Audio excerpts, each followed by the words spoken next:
महालक्ष्मी जी की कथा।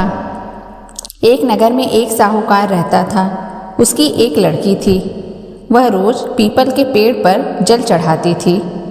जिस पीपल के पेड़ पे वो जल चढ़ाती थी उसमें लक्ष्मी जी का वास था। एक दिन लक्ष्मी जी उस साहूकार की लड़की से बोली कि मैं तुझ पर बहुत प्रसन्न हूँ, इसलिए तू मेरी सहेली बन सकती है। लड़की बोली, क्षमा कीजिए, मैं अपने माता पिता से पूछ कर बताऊंगी। इसके बाद वह आज्ञा पाकर श्री लक्ष्मी जी की सहेली बन गई। महालक्ष्मी जी उससे बहुत प्रेम करती थीं। एक दिन लक्ष्मी जी ने उस लड़की को भोजन का निमंत्रण दिया। जब लड़की भोजन करने के लिए आई तो लक्ष्मी जी ने उसे सोने चांदी के बर्तनों में खाना खिलाया, सोने की चौकी पर बिठाया और उसे बहुमूल्य वस्त्र ओढ़ने को दिए।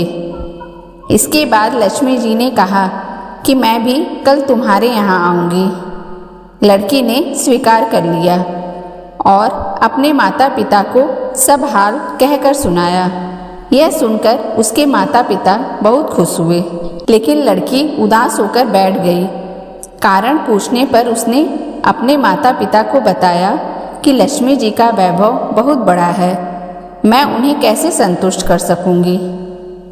उसके पिता ने कहा कि बेटी, गोबर से जमीन को लीप कर जैसा भी बन पड़े रूखा सूखा श्रद्धा और प्रेम से खिला देना। यह बात पिता कह भी न पाए कि एक चील वहाँ मंडराते हुए आई और किसी रानी का नौलखा हार वहाँ डालकर चली गई। यह देखकर साहूकार की लड़की बहुत प्रसन्न हुई। उसने उस हार को बेचकर लक्ष्मी जी के भोजन का इंतजाम किया। इसके बाद वहाँ लक्ष्मी जी गणेश जी के साथ आईं। लड़की ने उन्हें सोने की चौकी पर बैठने को कहा, जिस पर महालक्ष्मी जी और गणेश जी ने बड़े प्रेम से भोजन किया। साहूकार की बेटी ने माता लक्ष्मी और गणेश जी की खूब सेवा की। लक्ष्मी जी उसकी सेवा से बहुत प्रसन्न हुई और साहूकार का घर सुख संपत्ति से भर दिया। हे लक्ष्मी माता, जिस प्रकार उस लड़की पर अपनी कृपा बरसाई, उसी प्रकार सभी घरों में सुख संपत्ति देना। बोलिए लक्ष्मी मैया की जय।